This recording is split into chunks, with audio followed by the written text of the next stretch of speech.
ఓం నమ శివాయ. హరహర శంభో శంకర, హరహర మహాదేవ శంభో శంకర. గుంటూరు జిల్లాలోని తాలాయపాలెం గ్రామంలో ఉన్న ఈ శ్రీ శివశైవ క్షేత్రం అనేది ఒక ప్రసిద్ధమైన శైవ తీర్థం. ఈ క్షేత్రం గౌతమి నది ఒడ్డున ఎంతో శాంతియుతమైన మరియు పవిత్రమైన ప్రదేశంలో ఉంది. ఇది ప్రధానంగా శివుని ఆరాధనకు అంకితం చేయబడిన ఆలయం. ఈ ఆలయం పూర్వకాలంలో శివభక్తుల ఆరాధన కేంద్రంగా నిలిచింది. ఈ ఆలయం గురించి విశేషాలు మనం తెలుసుకున్నట్లయితే శివలింగం గురించి తెలుసుకోవాలి. ఈ క్షేత్రంలో ప్రధాన దేవుడు శివుడు. ఈ ఆలయంలో పూజారులు ప్రతిరోజు ఈ శివలింగాన్ని అభిషేకిస్తారు. ఇది సుదీర్ఘకాలంగా పూజింపబడుతున్న ఒక శివలింగంగా ప్రసిద్ధి చెందింది. ఇక ఆలయ నిర్మాణం విషయానికి వస్తే ఈ ఆలయం చాలా దృఢంగా నిర్మించబడింది. ఆలయ గోపురం, శిల్పాలు మరియు ఇతర విగ్రహాలు కూడా శైవ సాంప్రదాయానికి అనుగుణంగా ఉంటాయి. ఇక పవిత్రత గురించి తీసుకున్నట్లయితే తాలాయపాలెం శైవ క్షేత్రము అనేక మంది భక్తుల తమ ఆధ్యాత్మిక ప్రయాణంలో తలపెట్టే ఒక ముఖ్యమైన స్థలం.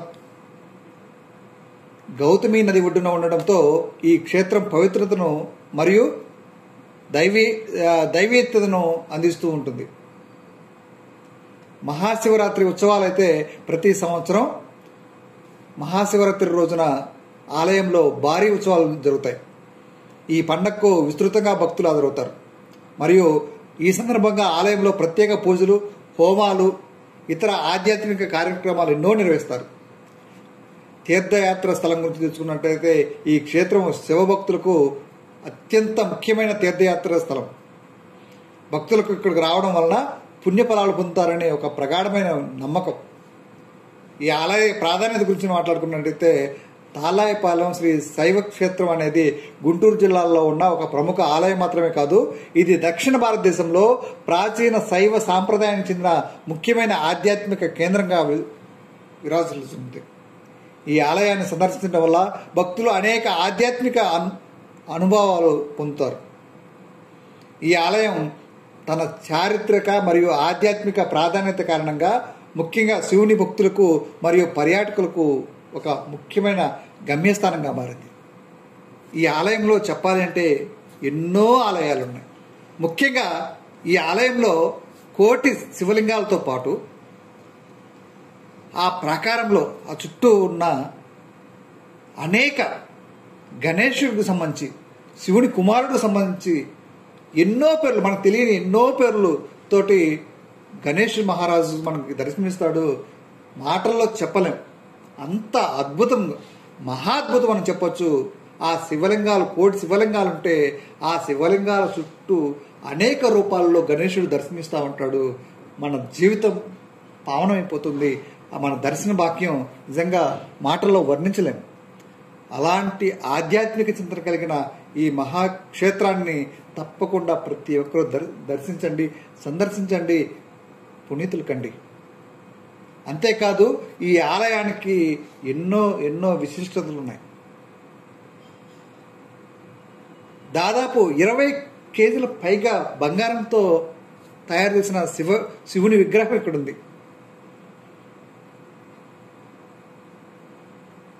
అంతేకాదు ఇక్కడ స్థాపించిన శివుని విగ్రహంతో పాటు భక్తులు వారి స్థాయికి, శక్తికి, స్తోమతకు తగ్గట్టుగా శివలింగాలను తీసుకొచ్చి ఇక్కడ ప్రతిష్ఠిస్తూ ఉంటారు.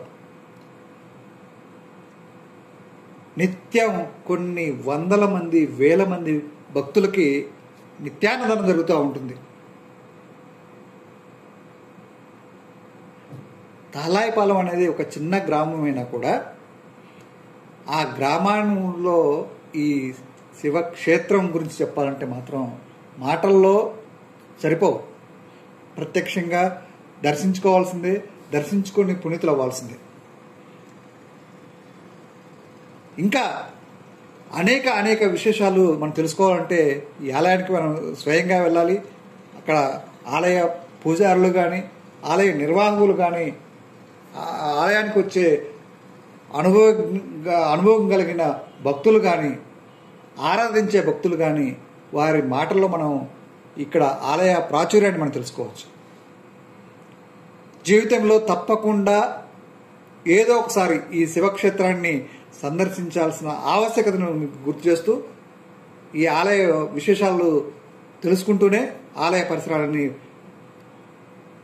మన అలా ఆంధ్రప్రదేశ్ యూట్యూబ్ ఛానల్ ద్వారా దర్శించండి, వీక్షించండి, పునీతులు అవ్వండి.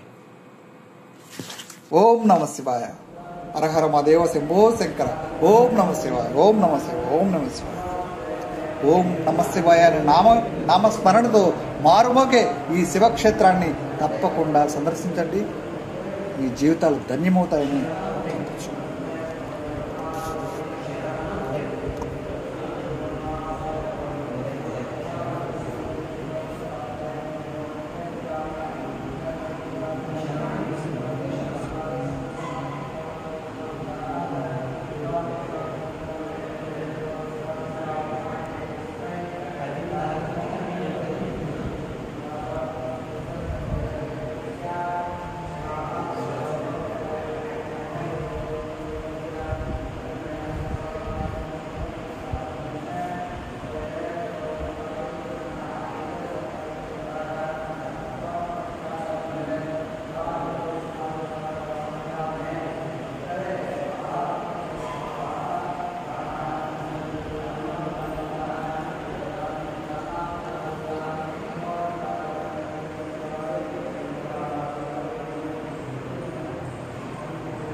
అన్నీ తీసా.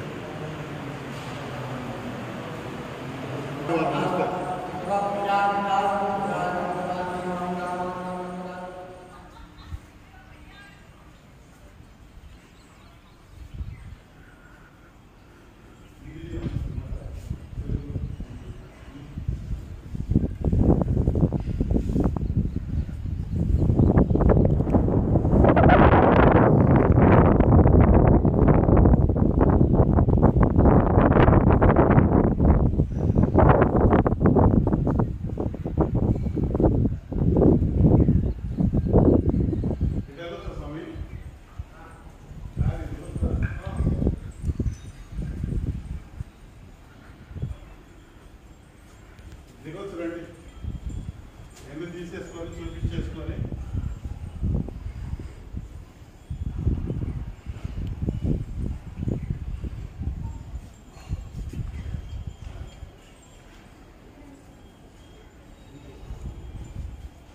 అది ఎక్కిందా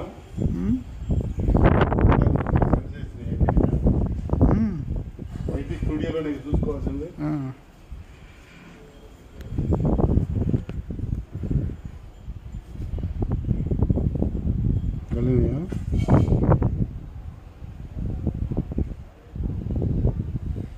ఎవరు ఓపెన్ చేయలే. సబ్స్క్రైబర్లు పేరు 31 వచ్చింది. నాకు 1, 2 ఇట్టాడి పెంచితేనే వస్తాయి. ఆటోమేటిక్ రావాలి. నీకు 50 నుంచి పోయేలోపు 50 కంప్లీట్ చేద్దాం. ఒక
అత్తనంగేశ్వర స్వామి అంటారు స్వామివారు. సంవత్సరానికి ఒకసారి ఓపెన్ చేస్తారు.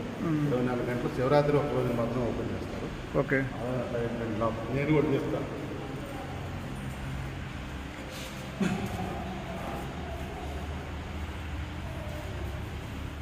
సంవత్సరానికి ఒకసారి మాత్రమే ఓపెన్ చేస్తారు శివరాత్రికి.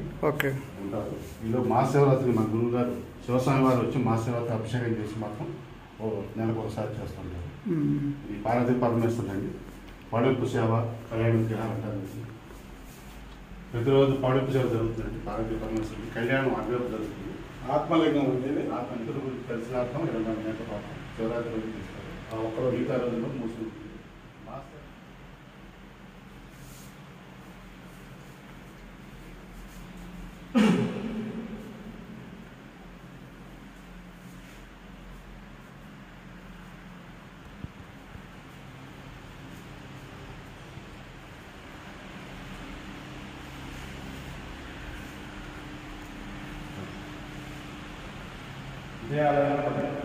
ఓకే. ప్రతి దేవతాత్మకమైన మరకత చేయబడి ఉంటుంది. పంచభూతేశ్వర స్వామి అంటారు స్వామివారు. 5 ముఖాలు పంచభూతాల కాలం అనగా 5 ముఖాలు పంచభూతేశ్వర స్వామి అంటారు. స్వామివారు మరకతంతో చేయబడ్డారు. మరకత శివలింగం అని కూడా అంటారు. మరకత శివలింగం.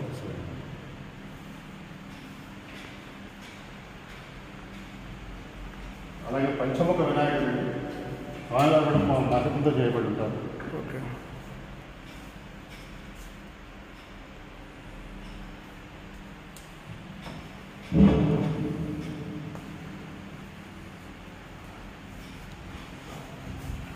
కుమారస్వామి అంటే స్వామివారు కూడా మరకతం. ఈ మందిరంలో ఉండే ప్రతి విగ్రహం మరకతంతో చేయబడి ఉంటుంది. మరకత కుమారస్వామి.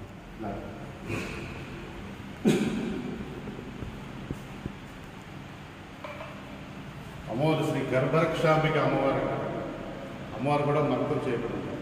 అది ఆకుపచ్చగా కనబడుతుంది. అమ్మవారి విశిష్టత ఏంటంటే గర్భదోషాలు కానీ ఉన్నాయి, పిల్లలు కూడా చనిపోతున్నారు సరే అమ్మవారిని పూర్తి చేసుకుని సంతాన ప్రాప్తి చేస్తారు. గర్భాన్ని కాపాడతారు కాబట్టి గర్భరక్షాంబిక అంటారు. గర్భరక్షాంబిక గర్భరక్షాంబిక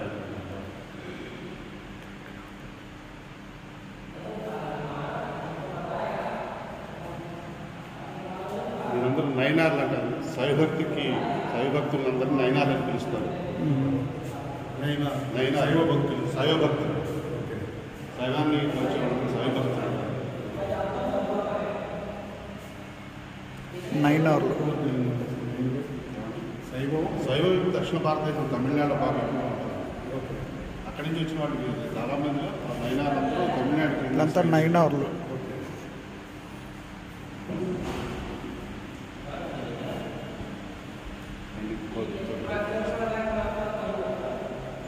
కాలభైరవుడు స్వామివారు కూడా మర్తం చేయబడ్డారు.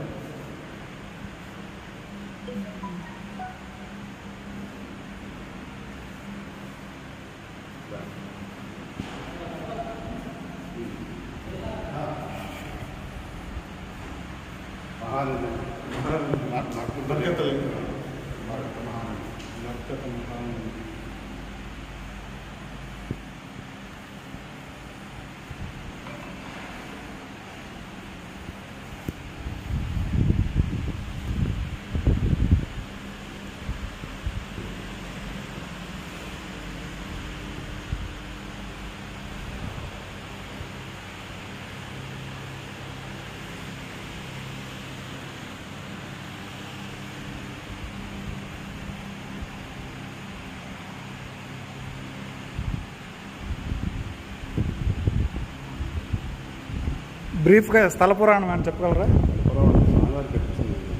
ఓకే. పాతికేళ్ళ గురించి కొనసాగుతుంది పరంపర. కోట్లింగాల గుడి కోట్లింగాలు స్టార్ట్ అయిందంటే స్లాట్ అప్పుడు వచ్చేది ఒక 2 ఏళ్ళు.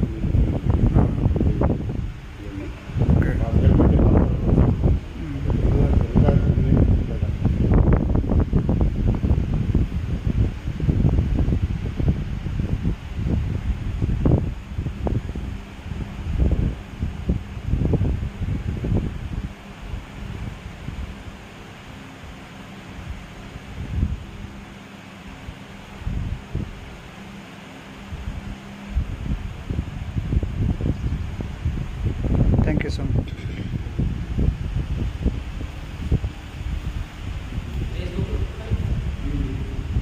యూట్యూబ్ ఛానల్ లోపల ఆత్మలింగ మహాశివరాత్రి రోజు ఒక్కరోజు దర్శనం. అవును. ఓకే. ఇలా చిన్న చిన్న పాదరస్ చూడ పాదరస్ లేదు, లాక్ చేస్తున్నారు కదా. పాదరస్ చూడ ఇలా స్వామివారి అభిషేక్ పాదరస్ ఇలా కింద సీసీటీవీ కింద పైప్ ఉందా, ప్లాస్టిక్ పైప్. ఓకే. పైప్ భక్తులు గోధునామర్చన గణపతి శివ నవగ్రహ పూజ తర్వాత ఈ పైప్ ద్వారా పాదరస్ పోస్తే పైప్ స్వామి అభిషేక్. ఓకే.